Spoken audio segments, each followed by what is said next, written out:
When a powerful man pushed a woman in broad daylight, he thought no one would care. He was wrong. It was a bright afternoon in the heart of the city, where the sidewalks were crowded with people carrying shopping bags, sipping coffee, and talking on their phones. A perfectly ordinary day that was about to turn into a headline.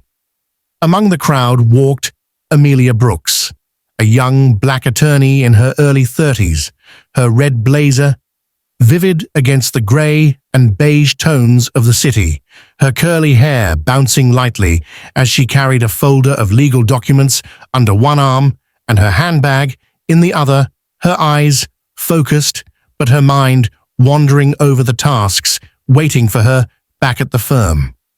Coming from the opposite direction was Richard Hale, a tall white man with slick blonde hair and the polished appearance of a wealthy businessman. His dark, tailored suit perfectly fitted, his face carrying the kind of self-satisfied smirk that suggested the world owed him something. Their paths should have crossed without incident, just two strangers passing in the tide of humanity, but prejudice and arrogance can twist a moment into something darker. Richard stopped, narrowed his eyes at Amelia, muttered something sharp and ugly under his breath that made a couple of people nearby turn their heads, and then, before anyone could process it, thrust his hand hard into Amelia's chest, shoving her backward with a sudden violence that shocked everyone within sight. Her folder slipped from her arm, papers flying into the air like startled birds, and she staggered, heels scraping against the concrete as she fought to keep her balance. Her wide eyes filled with disbelief at what had just happened. Around them, the street fell into stunned silence, before erupting in gasps and angry voices. A mother clutched her child's shoulders and pulled her closer, whispering, "Don't look." A man spilled his coffee as he shouted, "Hey, you can't do that."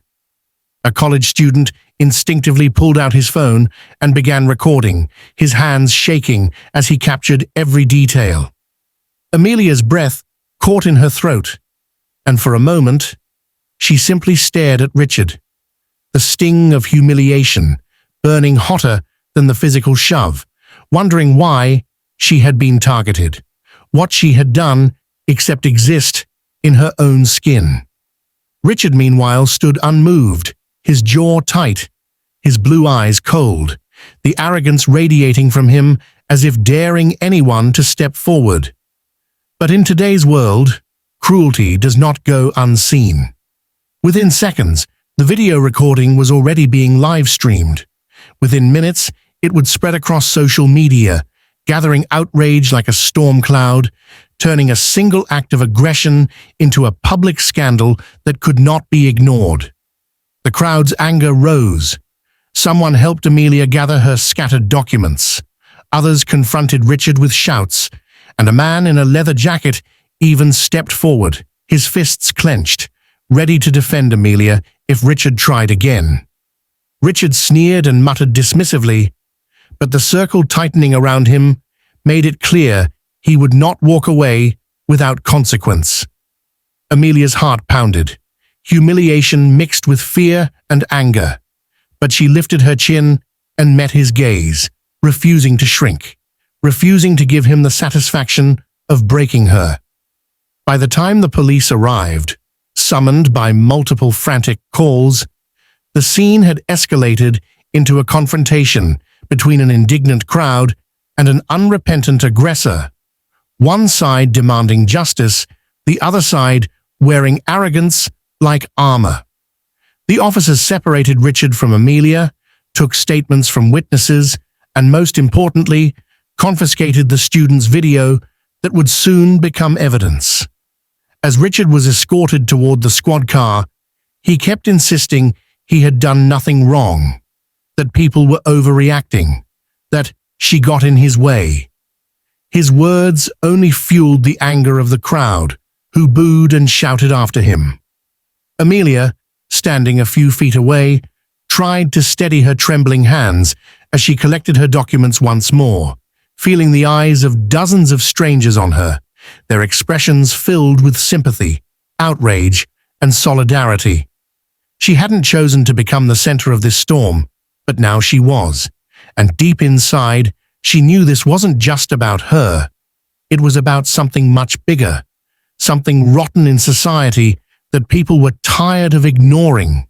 And so, what began as a violent shove on an ordinary street was about to become the spark for a trial that would grip the city, ignite debates, and expose truths many wished to bury. The story did not end on the street.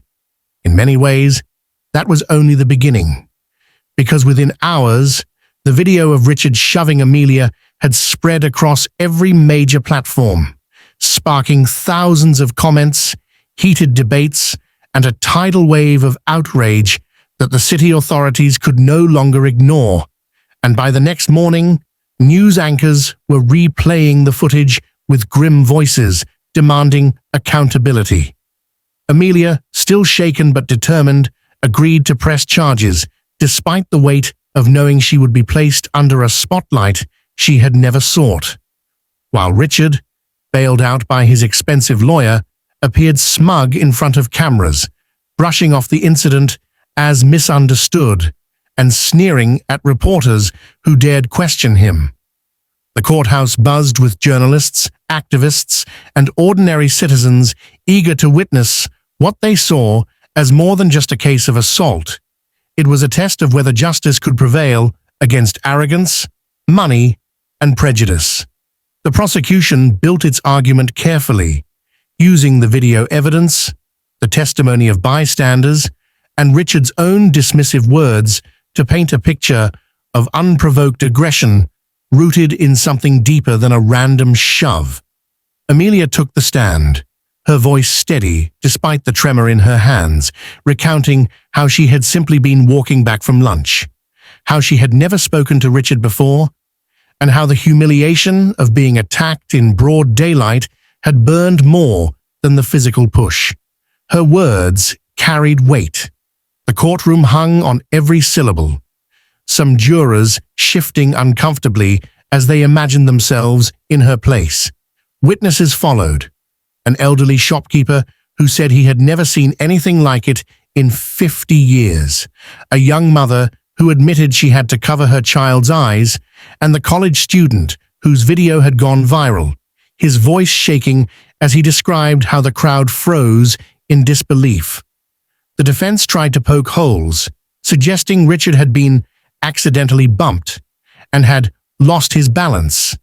But the video replayed on the massive courtroom screen left little doubt, showing clearly the deliberate force of the shove, the cold expression on Richard's face, and the chaos that followed.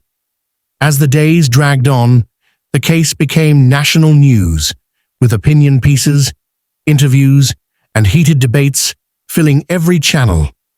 Some trying to downplay it, others calling it a turning point in confronting everyday cruelty. Amelia bore the scrutiny with grace, though privately she struggled with sleepless nights, replaying the moment over and over, asking herself why her existence had provoked such hatred. And yet every morning she arrived in court determined to face Richard with unflinching eyes. Richard, for his part, grew restless and angry as the tide of public opinion turned against him, lashing out at reporters, smirking at jurors, even muttering under his breath during testimony, behavior that did him no favors in the eyes of the judge. The trial reached a critical point when the prosecution called a surprise witness, an employee from Richard's own firm who testified reluctantly about overhearing him make derogatory remarks in the past, words dripping with prejudice that revealed the shove was not an isolated outburst, but part of a darker pattern. Gasps rippled through the courtroom, reporters scribbled furiously, and Richard's lawyer buried his face in his hands, knowing the case was slipping through his fingers.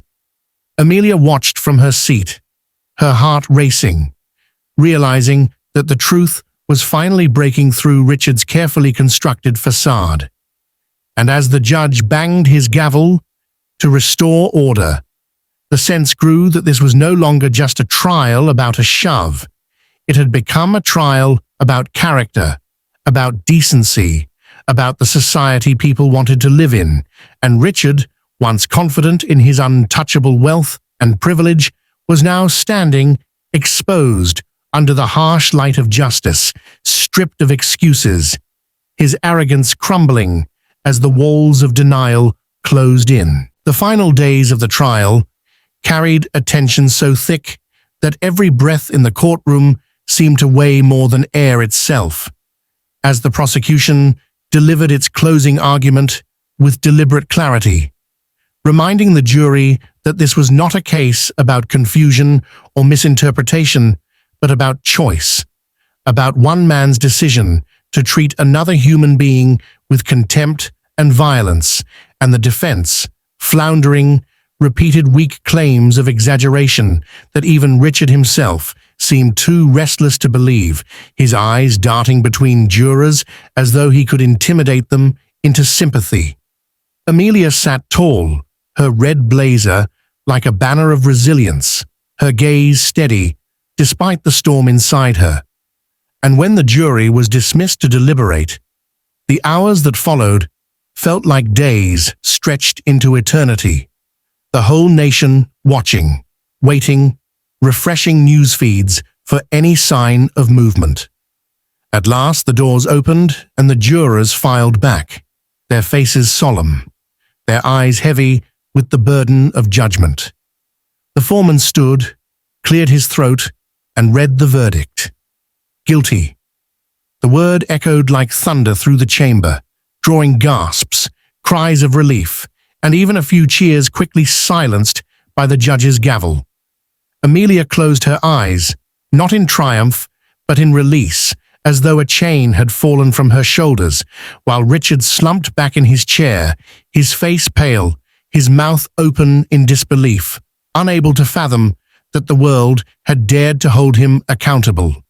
The judge spoke firmly, condemning not only the act itself, but the arrogance behind it, sentencing Richard to prison time and mandatory rehabilitation, declaring that prejudice and violence had no place in a society built on equality. Outside, crowds gathered, chanting Amelia's name, holding signs demanding justice for all, their voices rising together in a chorus that carried far beyond the courthouse walls, a sound that was part celebration, part demand for continued change. Journalists swarmed Amelia as she emerged, but she simply raised her hand for silence and said, "This was never about me alone. It's about all of us. No one should be pushed aside because of who they are." Her words traveled across screens, radios, and headlines, igniting conversations in homes, schools, and workplaces, forcing people to confront the casual cruelties that often went unchecked. Richard's downfall was swift. His business partners abandoned him, his reputation shattered, his name now synonymous with disgrace, while Amelia returned to her firm with newfound respect from colleagues who saw her not only as a capable attorney, but as a symbol of courage. Yet in quiet moments, she still carried the memory of that shove, the sting of it, a reminder that prejudice was not gone, only challenged, and that the fight for dignity was ongoing. But she also carried something else, the sight of strangers standing up for her, the sound of a jury declaring truth, the knowledge that even a single act of injustice could be met with collective strength. And so the city moved on, changed in subtle but undeniable ways, its people more aware, more watchful, more willing to speak when silence once ruled, all because one arrogant shove had been caught, exposed, and transformed into a moment of reckoning. The story, retold countless times in news, in classrooms, in conversations between parents and children, became a parable of modern justice, a reminder that arrogance cannot forever shield cruelty, that dignity may stumble, but it does not fall, and that sometimes it takes only one act, caught on camera, carried by voices, delivered before the scales of justice, to remind a society of the values it claims to hold. Amelia, walking home, one evening months later, paused at the very street where it all began, the memory vivid. But instead of pain, she felt a quiet strength, a certainty that what had once been humiliation had become history. And as she lifted her chin and walked forward into the bustling crowd, she knew the world had seen, and the world had learned, and the world could never again say it did not know.